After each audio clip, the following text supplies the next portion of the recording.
여기 한국은 대부분의 기술자들이 기술 모방을 위해 중국으로 빠져나가고 있다고 세뇌를 당한 채 한국에 입국한 영국 출신 기자가 있습니다. 그리고 그녀는 한국 공항에 도착하자마자 예상치도 못한 한국의 모습에 경악을 하고 마는데요. 그렇다면 그녀가 한국에서 대체 어떤 장면을 목격했던 것일까요?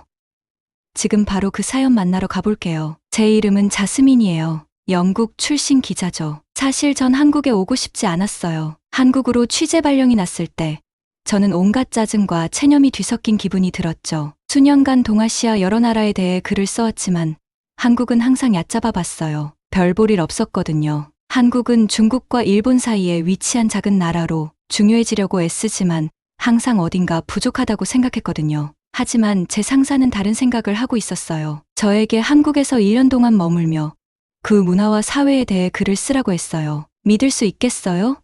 1년이나요? 저는 시간 낭비라고 생각했어요. 이미 한국에 대해 모든 걸 알고 있다고 확신했죠. 한국 문화는 다른 나라 문화를 모방한 것일 뿐이고 성공도 서양 국가들의 도움 덕분이며 그들이 부르는 한류라는 대중문화의 인기도 오래가지 않을 거라고 말이죠. 그렇게 저는 마지못해 날아온 이 인천공항에서 이상한 감정을 느끼게 되었어요. 공항을 걸어가면서 주변이 얼마나 현대적인지 눈에 띄었어요. 반짝이는 바닥, 여기저기 설치된 첨단 스크린들이 다른 큰 도시들과 비슷했어요. 하지만 어딘가 모르게 다른 느낌이 있었어요. 무엇인지 정확히는 알 수 없었지만 그 에너지가 어딘가 색달랐죠. 하지만 그동안 쌓인 피로 때문이라고 스스로를 다독이며 대수롭지 않게 넘겼어요. 서울에서 보낸 첫 며칠도 제 생각을 크게 바꾸진 않았어요. 경제학자, 사업가, 대학 교수 등 중요한 사람들을 많이 만났지만 그들 모두 한국의 경제 기적에 대해 이야기했어요. 전쟁 후 매우 가난했던 나라가 몇십 년 만에 세계에서 가장 부유한 나라 중 하나가 되었다고 말이죠. 하지만 제게는 여전히 한국이 다른 나라들의 아이디어를 베끼고 그들의 자금에 의존해 성공한 것처럼 보였어요. 저는 첫 기사를 평소처럼 비판적인 톤으로 썼어요. 한국의 성공이 진정한 자력 성장이 아니라 단지 다른 나라들의 도움과 모방으로 이루어진 것이라고 주장했죠. 기사를 편집장에게 보낼 때 꽤 우쭐한 기분이 들었어요. 하지만 그때 제 생각을 뒤흔드는 일이 일어났어요. 서울대학교에서 열린 한국 문화에 관한 학회에 참석하게 되었는데 제 고정관념을 확인하는 자리가 될 거라고 확신했죠. 그런데 박수연이라는 젊은 교수가 저를 놀라게 했어요. 박 교수님은 한국 문화에 대해 엄청난 열정을 가지고 이야기했어요. 그는 한국이 주변국들로부터 영향을 받았지만 그 영향을 한국만의 독특한 것으로 만들어 왔다고 했어요. 그의 예시들은 제가 가진 가정을 다시 생각하게 만들었어요. 그는 한글이 누구나 쉽게 배우고 사용할 수 있도록 만들어졌다는 점을 강조했어요. 또한 전통적인 한국 스타일과 현대적인 디자인을 아름답게 혼합한 건물들의 사진을 보여줬죠. 그리고 이제는 전 세계에서 사랑받는 한국 음식이 오랜 발효와 건강에 대한 지식에서 비롯되었다고 설명했어요. 회의적인 태도에도 불구하고 흥미가 생겼어요. 강연이 끝난 후 저는 박 교수님께 다가가 그의 생각에 도전했어요. 그런데 그는 방어적인 태도를 취하는 대신 예상치 못한 행동을 했어요. 제게 자신의 시각으로 한국을 보라고 머릿속에 있는 고정관념을 넘어서는 경험을 해보라고 제안했어요. 그 후 몇 달 동안 저는 박 교수님과 함께 한국 전역을 여행했어요. 서울의 번화한 거리에서부터 경주의 고요한 사찰, 전주의 전통 마을까지 둘러보았어요. 가는 곳마다 한국인들이 얼마나 그들의 역사와 문화에 깊이 연결되어 있는지, 그리고 현대의 도전 과제를 얼마나 창의적으로 해결해 나가는지를 목격했죠. 저는 정이라는 한국의 개념을 배웠어요. 사람들 간의 깊은 유대감과 배려심을 뜻하는데 한국이 빠르게 발전할 수 있었던 큰 이유 중 하나라고 해요. 단순히 돈을 버는 것이 아니라 모두가 함께 나라를 더 나은 곳으로 만들기 위해 노력하는 것이라는 거죠. 어느 날 우리는 산속의 작은 마을을 방문했어요. 그곳에서 한국 역사상 가장 어려운 시기를 겪어온 한 할머니를 만났어요. 그분은 일본의 식민 지배, 한국 전쟁을 겪었고 나라가 가장 가난한 나라 중 하나에서 가장 부유한 나라 중 하나로 변하는 것을 목격했어요. 그분은 그런 힘든 시기를 겪었음에도 불구하고 삶의 의욕과 지혜로 가득 차 있었어요. 그녀는 힘든 시절에 대해 이야기했지만 한국 사람들의 강인함에 대해서도 말해줬어요. 한이라는 깊은 슬픔과 흥이라는 삶을 기뻐하는 에너지를 설명하면서 한국의 이야기가 결코 단순하지 않다는 것을 깨닫게 되었어요. 그것은 어려움을 극복하고 항상 더 나은 미래를 향해 나아가는 이야기였어요. 더 많은 기사를 쓰면서 제 톤이 변하고 있음을 느꼈어요. 이제 더는 한국 문화의 창의성과 깊이를 무시할 수 없었어요. 비판 대신 저는 존경과 감탄을 담아 글을 쓰게 되었어요. 한국이 어떻게 전통을 유지하면서도 현대적인 길을 찾아가고 있는지에 대해 쓰게 되었죠. 한국에서의 1년이 끝나갈 즈음, 저는 완전히 다른 사람이 되어 있었어요. 처음 한국에 왔을 때 가졌던 부정적인 생각들은 모두 사라졌어요. 그 대신 저를 가장 좋은 방향으로 바꿔준 나라에 대한 깊은 감사와 존경이 생겼어요. 과거 제 생각이 무지와 유럽 중심적인 시각에 기인했다는 것을 깨달았어요. 마지막 기사는 처음과는 완전히 달랐어요. 한국의 성공뿐만 아니라 제가 배운 것들에 대해 썼어요. 한국이 제게 고정관념을 넘어서는 방법과 문화를 진정으로 이해하기 전에 판단하지 말아야 한다는 것을 가르쳐 주었다고 썼어요. 짐을 싸면서 저는 복잡한 감정에 사로잡혔어요. 제2의 고향이 된 이곳을 떠나는 것이 아쉬웠지만 제가 배운 것을 세상과 나눌 수 있다는 생각에 설레기도 했어요. 한국은 저를 변화시켰고 저는 그 점에 대해 진심으로 감사하고 있어요. 이런 말을 할 줄은 몰랐는데 한국이 점점 마음에 들기 시작했어요. 몇 달 동안 여기서 지내다 보니 세상이 달라 보이기 시작했어요. 그 시작은 서울대학교에서 열린 학회였어요. 강당에 들어섰을 때 이미 마음을 다잡고 노트북을 준비해놨어요. 또 뻔한 한국의 성공 스토리를 들을 줄 알았거든요. 그런데 박수연 교수님이 이야기를 시작하시고 나서 모든 게 달라졌어요. 교수님은 한국 문화를 전혀 다른 시각에서 설명해 주셨어요. 단순히 사실과 수치를 나열하는 게 아니라 한국의 역사가 살아 숨쉬는 것처럼 느껴지도록 이야기하셨어요. 예를 들어 한글이 모든 사람이 읽고 쓸 수 있도록 만들어진 자체 문자라는 이야기를 들었을 때 정말 놀랐어요. 완전히 새로운 문자를 만들어냈다니 상상할 수 있나요? 하지만 제 관심을 진짜로 끌었던 건 한국 음식에 대한 이야기였어요. 저는 음식을 정말 좋아하고 한국 요리에 대해서도 잘 안다고 생각했어요. 김치, 바비큐, 그런 것들이요. 그런데 박 교수님은 한국 음식이 단순히 맛있는 요리가 아니라 한국의 과거와 현재를 엿볼 수 있는 창문이라고 설명하셨어요. 교수님은 한국 사람들이 발효를 단순히 음식을 보존하기 위해서가 아니라 건강을 유지하기 위한 방법으로 사용했다고 말씀하셨어요. 이게 요즘 유행하는 건강식이 아니었다니 한국인들이 수세기 동안 해오던 일이었어요. 저는 더 듣고 싶어서 몸을 앞으로 기울이고 있었어요. 학회가 끝나고 나서 제가 상상도 못했던 일을 했어요. 박 교수님께 가서 더 많이 보여달라고 부탁드린 거예요. 제가 알고 있다고 생각했던 한국이 아닌 교수님이 말씀하신 그 한국을 보고 싶었거든요. 그 후 몇 달 동안 박 교수님은 저를 한국 곳곳으로 데리고 다니셨어요. 대도시도 가고 작은 마을도 방문했어요. 산에도 오르고 해변을 따라 걸었어요. 가는 곳마다 새로운 한국의 모습을 보았어요. 서울에서는 옛것과 새것이 나란히 살아가는 모습을 보았어요. 고대 궁전 옆에 반짝이는 고층 빌딩이 서 있었고 거리에서는 현대적인 옷을 입은 사람들이 전통 한복을 입은 어르신들께 공손히 인사했어요. 마치 두 개의 다른 세계가 완벽하게 조화를 이루는 것 같았어요. 하지만 제가 한국을 진짜로 이해하기 시작한 건 작은 산골 마을에서였어요. 거기서 만난 한 할머니는 주름이 잔뜩 진 얼굴이었지만 눈빛은 생기로 반짝이고 있었어요. 그분은 저희를 전통 한옥으로 초대해 주셨어요. 미닫이 문과 온돌이 있는 집이었죠. 저희는 방석에 앉아 차를 마시면서 할머니의 이야기를 들었어요. 할머니는 한국의 가장 어두운 시기를 직접 겪으셨더라고요. 일본 식민지 시절에는 한국어를 쓸 수 없었던 때도 기억하고 계셨고 한국전쟁으로 가족들이 뿔뿔이 흩어진 일도 겪으셨대요. 하지만 제가 가장 인상 깊게 느낀 것은 할머니의 강인함이었어요. 그렇게 많은 고난에도 불구하고 포기하지 않으셨더라고요. 한국인들이 어떻게든 계속 앞으로 나아가고 재건하고 더 나은 미래를 희망해왔다고 말씀하시면서 한흥이라는 말을 사용하셨어요. 깊은 슬픔이지만 동시에 그것을 극복하려는 결단력이라고요. 그 이야기를 들으면서 한국에 대해 중요한 것을 깨닫기 시작했어요. 한국은 단순히 다른 나라를 모방한 나라가 아니었어요. 믿을 수 없는 도전을 겪고도 더 강해진 나라였어요. 다른 문화로부터 영향을 받았지만 그것을 자신만의 것으로 만든 나라였어요. 그 후로도 어디에서나 그런 모습을 보게 되었어요. 한국 사람들이 스마트폰을 단순히 전화용으로만 쓰는 게 아니라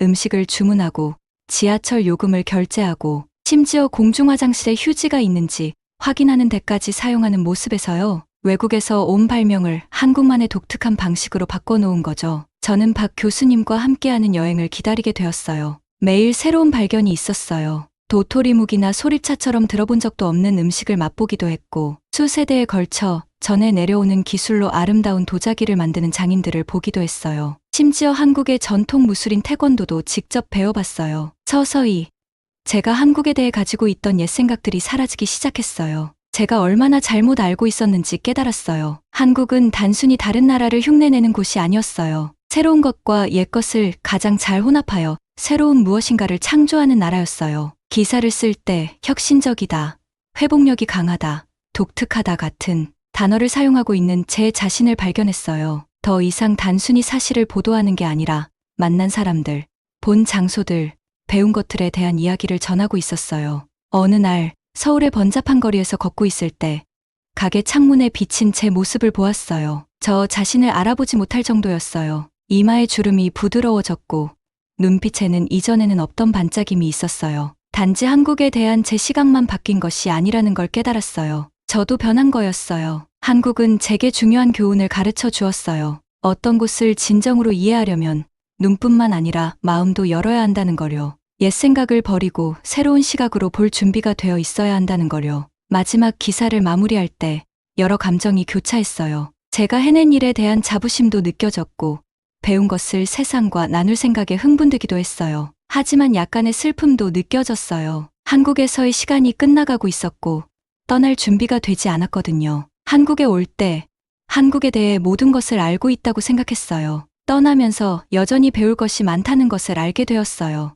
더 많은 것을 발견하기 위해 다시 돌아오고 싶다는 생각이 가득했어요. 한국이 저를 바꿀 거라고는 생각하지 않았어요. 그런데 여기 와서 벌써 뭔가 달라지고 있다는 걸 느끼고 있었어요. 한국에 온 지 몇 달밖에 되지 않았는데도 제 시각이 점점 바뀌고 있었어요. 어느 날 박 교수님이 산속의 작은 마을에 가보자고 하셨어요. 처음엔 망설였어요. 작은 마을이 한국에 대해 무엇을 가르쳐 줄 수 있을까?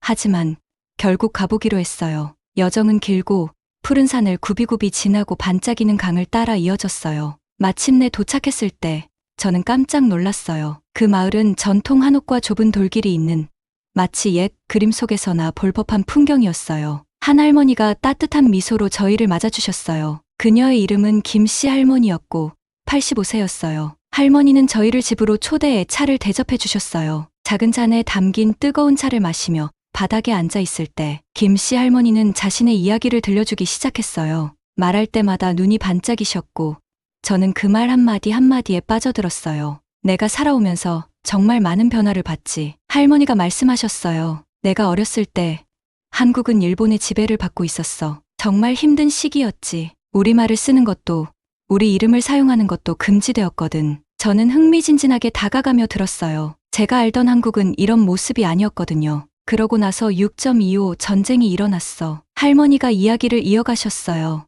우리 마을은 전쟁터 한가운데에 있었어. 모든 걸 잃었지. 하지만 우리가 잃지 않은 게 하나 있어. 바로 우리의 정신이야. 할머니는 잠시 말을 멈추고 저를 진지하게 바라보셨어요. 우린 한이라는 게 있어. 슬픔이지만 동시에 희망이기도 하지. 그리고 흥도 있어. 어려운 시기에도 삶의 즐거움을 잃지 않는 거야. 저는 고개를 끄덕이며 이해하기 시작했어요. 이건 단순히 경제나 정치에 관한 문제가 아니었어요. 사람들, 그들의 마음과 영혼에 관한 이야기였어요. 김씨 할머니는 한국의 급격한 발전에 대해서도 이야기하셨어요. 쉬운 일은 아니었어. 할머니가 말씀하셨어요. 하지만 우리는 모두 함께 힘을 합쳤지. 우리에게는 정이 있었어. 공동체 의식이랄까. 서로 도우면서 서로를 격려하면서 나아갔지. 할머니의 말을 들으면서 제가 가지고 있던 한국에 대한 고정관념이 하나씩 무너지고 있었어요. 대신 새로운 이해가 자리 잡기 시작했어요. 알겠지. 할머니가 차를 더 따라주시며 말씀하셨어요. 많은 사람들이 한국이 그저 남을 따라해서 성공했다고 생각해. 하지만 그건 사실이 아니야. 우리는 아이디어를 받아들였지만 우리만의 방식으로 만들었어. 더 발전시킨 거지. 저는 서울의 번화한 거리, 첨단 기술 회사들, 전 세계로 퍼져나가는 한국 대중문화를 떠올렸어요. 맞아요. 한국은 그저 따라한 게 아니었어요. 혁신을 이루었죠. 떠나기 전에 김씨 할머니는 제 손을 잡으셨어요. 기억해. 할머니가 말씀하셨어요. 한국은 단순히 대도시나 멋진 기술만 있는 나라가 아니야. 절대 포기하지 않고 항상 앞으로 나아가는 사람들의 나라지. 서울로 돌아오는 길에 저는 김씨 할머니와 그분의 이야기를 계속 생각했어요. 제가 한국을 잘못 보고 있었다는 걸 깨달았어요. 저는 제가 기대했던 모습만 보았고 진짜 모습을 보지 못했어요. 그날 밤 저는 글을 쓰기 위해 자리에 앉았어요. 하지만 이번엔 글이 달랐어요. 김씨 할머니의 눈에서 본 강인함. 많은 고난을 겪으면서도 삶의 기쁨을 잃지 않은 사람들의 회복력에 대해 썼어요. 한국이 세계 각지의 영향을 받으면서도 어떻게 독창적인 무언가를 만들어내는지에 대해 썼어요. 강렬한 맛과 건강한 재료로 이루어진 한국 음식, 현대적 고층 건물들 사이에 당당히 서 있는 아름다운 서울의 궁궐들을 떠올렸어요. 글을 쓰면서 제 안에서 무언가 변화하고 있다는 걸 느꼈어요. 제 안에 있던 오래된 편견들이 사라지고 있었어요. 대신 새로운 존경심, 새로운 이해가 자리 잡았어요. 나라를 진정으로 이해하기 위해선 그 나라 사람들의 이야기를 들어야 한다는 걸 깨달았어요. 새로운 아이디어에 마음과 생각을 열어야 해요. 한국은 완벽하지 않아요. 어느 나라도 완벽할 순 없죠. 하지만 제가 상상했던 것보다 훨씬 더 많은 것을 가진 나라였어요. 대조와 놀라움이 가득한 곳, 오래된 전통과 최첨단 기술, 슬픔과 기쁨이 공존하는 곳이었어요. 글을 마치면서 한국에 온 이후 처음으로 흥분된 마음을 느꼈어요. 배울 게 너무 많고 들어야 할 이야기도 너무 많았어요. 더 깊이 탐험하고 싶다는 생각이 들었어요. 글을 저장하고 노트북을 닫았어요. 내일은 새로운 모험과 통찰이 기다리고 있을 거예요. 저는 그 모든 것을 맞이할 준비가 되어 있었어요. 한국은 저를 바꾸기 시작했고 저는 그 점에 감사했어요. 단순히 외딴 마을로 떠나는 여행이 모든 것을 바꿀 거라고는 생각도 못했어요. 하지만 그게 정확히 일어났습니다. 박 교수님과 저는 서울의 번잡한 거리를 뒤로하고 몇 시간 동안 산속으로 차를 몰았어요. 갈수록 길은 좁아지고 울퉁불퉁해졌습니다. 마침내 우리는 푸른 삼봉우리 사이에 자리 잡은 작은 마을에 도착했어요. 공기는 상쾌하고 맑았고 새들이 지저귀고 근처에서 졸졸 흐르는 시냇물 소리가 들렸어요. 마치 시간 속으로 거슬러 올라간 듯한 느낌이었죠. 박 교수님은 저를 전통 한옥에 사시는 김 여사님께 소개해 주셨어요. 주름진 얼굴에 따뜻한 미소를 띠고 저희를 맞아주셨습니다. 저희는 나무 바닥에 놓인 방석에 앉았고 김 여사님은 차를 준비하셨어요. 향긋한 녹차를 마시며 김 여사님은 자신의 인생 이야기를 들려주셨어요. 비록 많은 고난을 겪으셨지만 이야기하실 때 눈이 반짝거렸습니다. 일제강점기 때 자라며 한국어를 말하는 것이 금지되었던 시절에 대해 말씀하셨죠. 하지만 우리는 우리의 언어와 문화를 잊지 않았어요.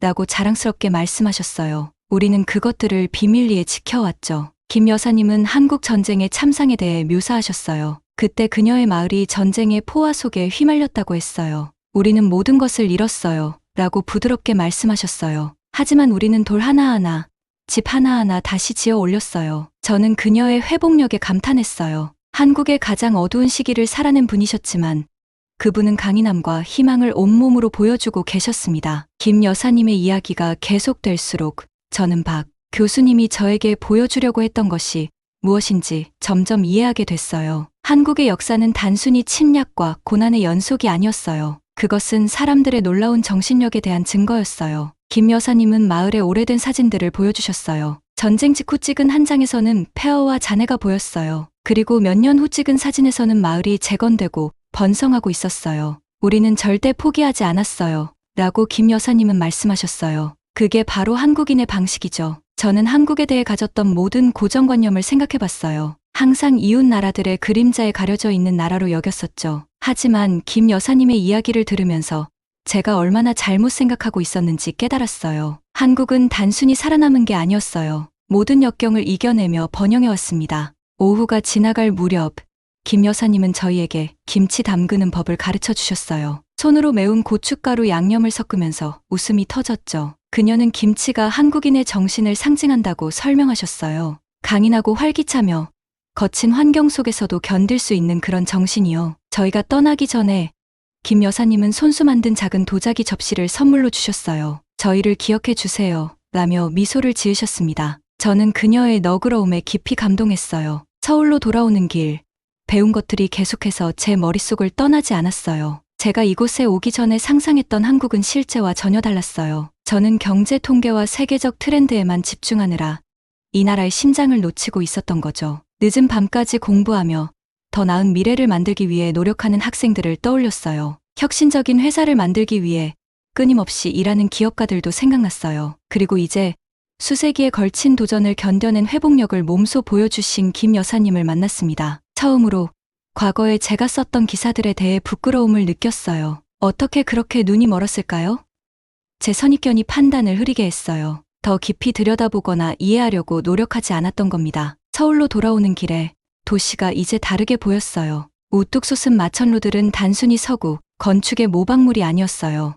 그것들은 과거를 존중하며 앞으로 나아가려는 한국의 결단력을 상징하는 것이었어요. 분주한 거리와 혼잡한 지하철역은 항상 더 나은 것을 추구하는 사람들의 에너지를 보여주고 있었죠. 그날 밤 컴퓨터 앞에 앉아 글을 쓰기 시작했어요. 하지만 이번엔 제 글이 달라졌어요. 비판 대신 찬사를 담았어요. 결점들을 지적하는 대신 제가 발견한 강인함과 아름다움을 묘사했어요. 김 여사님과 그녀의 놀라운 이야기에 대해 썼어요. 한국인의 정신, 슬픔과 희망, 인내와 기쁨의 조화, 이제야 비로소 제가 이해하게 된 고유한 한국의 정신에 대해 썼어요. 다른 나라들의 영향을 받았지만 언제나 그것들을 한국만의 것으로 만들어 온 나라에 대해 썼습니다. 글을 쓰는 동안 제 어깨에서 무거운 짐이 내려가는 듯한 느낌이 들었어요. 더 이상 어떤 점을 입증하려 하거나 제 선입견을 확인하려고 하지 않았어요. 그저 제가 경험한 진실을 말하고 있었죠. 글을 마치고 나서 제 기사를 다시 읽어봤어요. 한국에 온 이후 처음으로 제 일에 자부심을 느꼈습니다.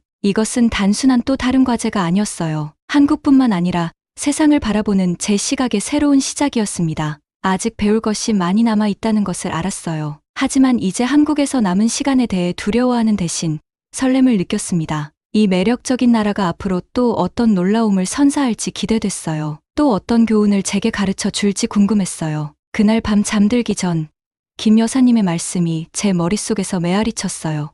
우리는 절대 포기하지 않았어요. 그게 바로 한국인의 방식이에요. 저 또한 절대 포기하지 말아야겠다고 깨달았어요. 배우는 것, 이해하는 것, 그리고 제 자신의 가정을 도전하는 것에 대해 한국은 이미 제가 예상치 못한 방식으로 저를 변화시켰어요. 앞으로 어떤 일이 일어날지 기대가 됐습니다. 제가 이런 말을 하게 될 줄은 몰랐지만 한국은 저를 완전히 바꿔놨어요. 서울의 작은 아파트에 앉아 반짝이는 도시의 불빛을 바라보며 저도 모르게 미소를 지었어요. 1년 전만 해도 제가 이 나라에 반할 거란 생각에 비웃었을 텐데 지금 저는 한때 무시했던 이곳에 깊은 애정을 느끼고 있어요. 그 모든 것은 산속의 작은 마을에서 시작됐어요. 주름진 얼굴의 할머니가 저를 집으로 맞아주던 모습이 아직도 생생해요. 할머니의 눈은 한국의 과거 이야기를 들려주며 생동감 넘쳤어요. 전쟁, 가난, 그리고 고난의 시절에 대해 말씀하셨지만 그분의 말 속에는 항상 희망의 빛이 있었어요. 우리는 대나무와 같아요.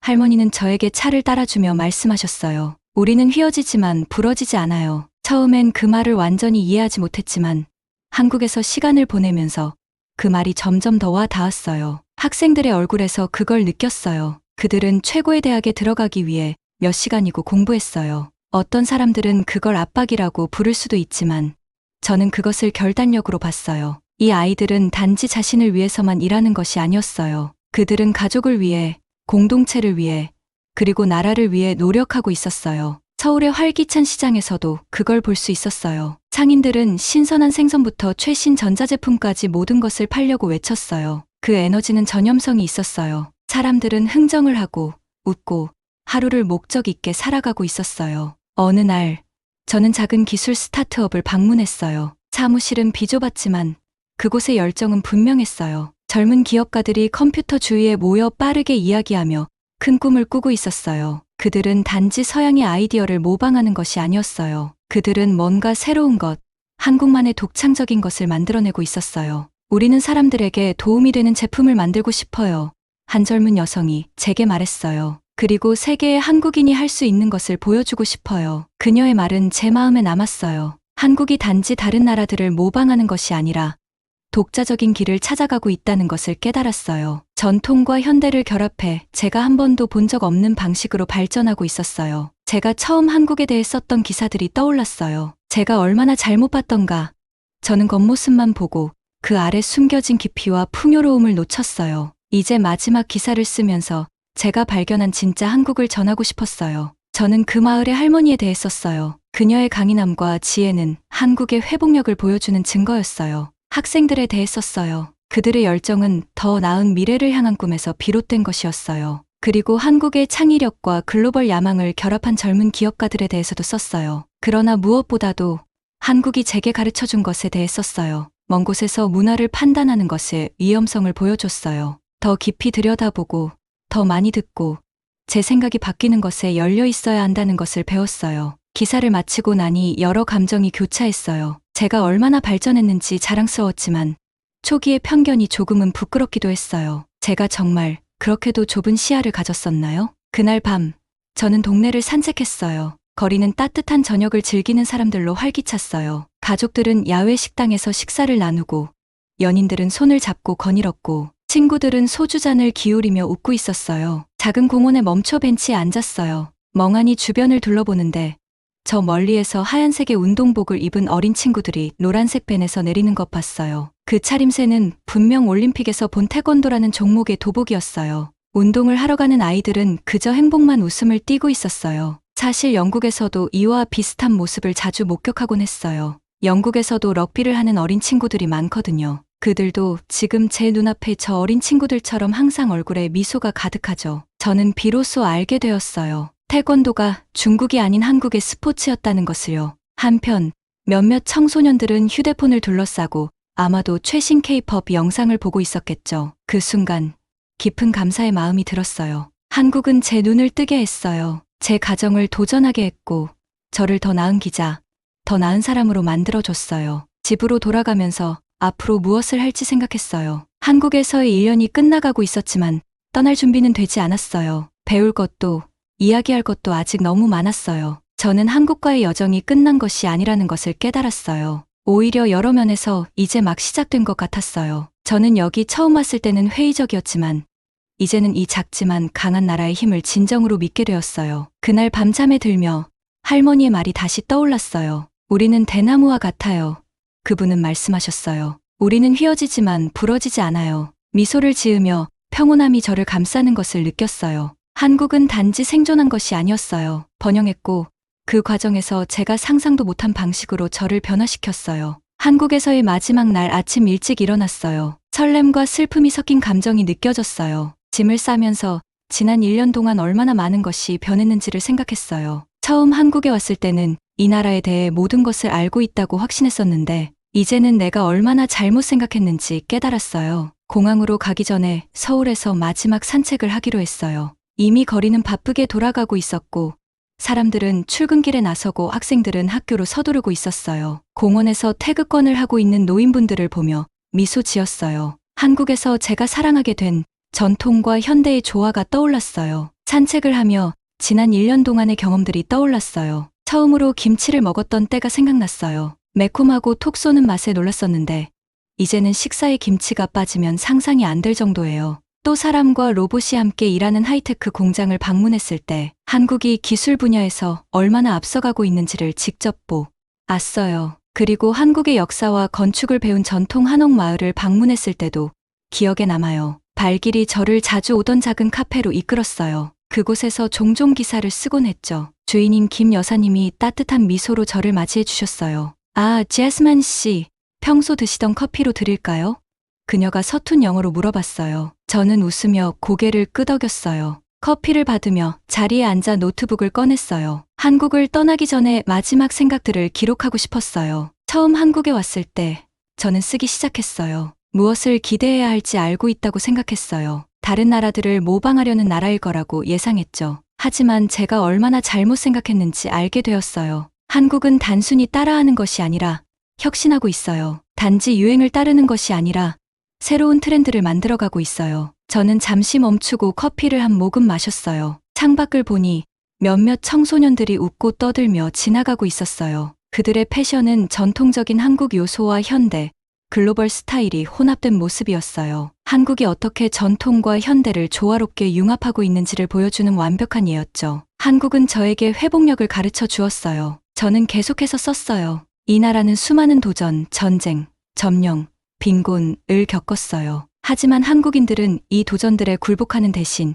이를 통해 더욱 강해졌어요. 거의 무에서 출발해 세계 최고의 경제 대국 중 하나로 재건했어요. 그리고 그 과정에서 자신들만의 독특한 문화와 정체성을 잃지 않았어요. 박 교수님과 그분이 저에게 보여준 모든 것들이 떠올랐어요. 역사를 직접 겪은 산촌의 할머니도 생각났어요. 그들의 이야기가 제가 한국을 바라보는 방식을 바꿨어요. 그러나 가장 감명 깊었던 것은 저는 썼어요. 한국 사람들의 정신이었어요. 그들은 놀라운 에너지를 가지고 있어요. 계속해서 발전하려는 의지, 도전을 정면으로 맞서려는 결단력, 그들은 이를 악발이라고 부르죠. 일종의 고집스러운 끈기예요. 저는 이걸 어디서나 볼 수 있었어요.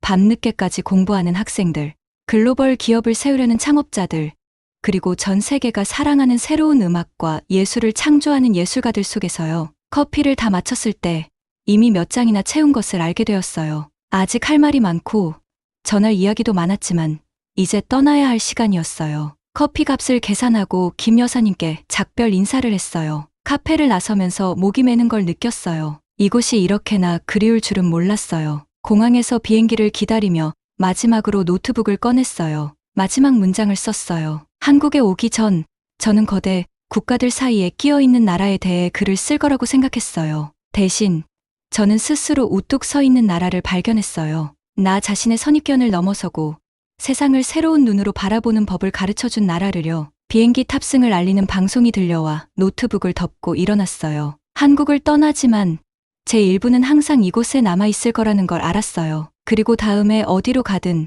한국에서 배운 교훈들을 간직할 거예요. 비행기에 탑승하면서 저는 단지 다른 기자가 아니라 다른 사람이 된 기분이었어요. 한국이 저를 변화시켰고 그 점에 대해 언제나 감사할 거예요.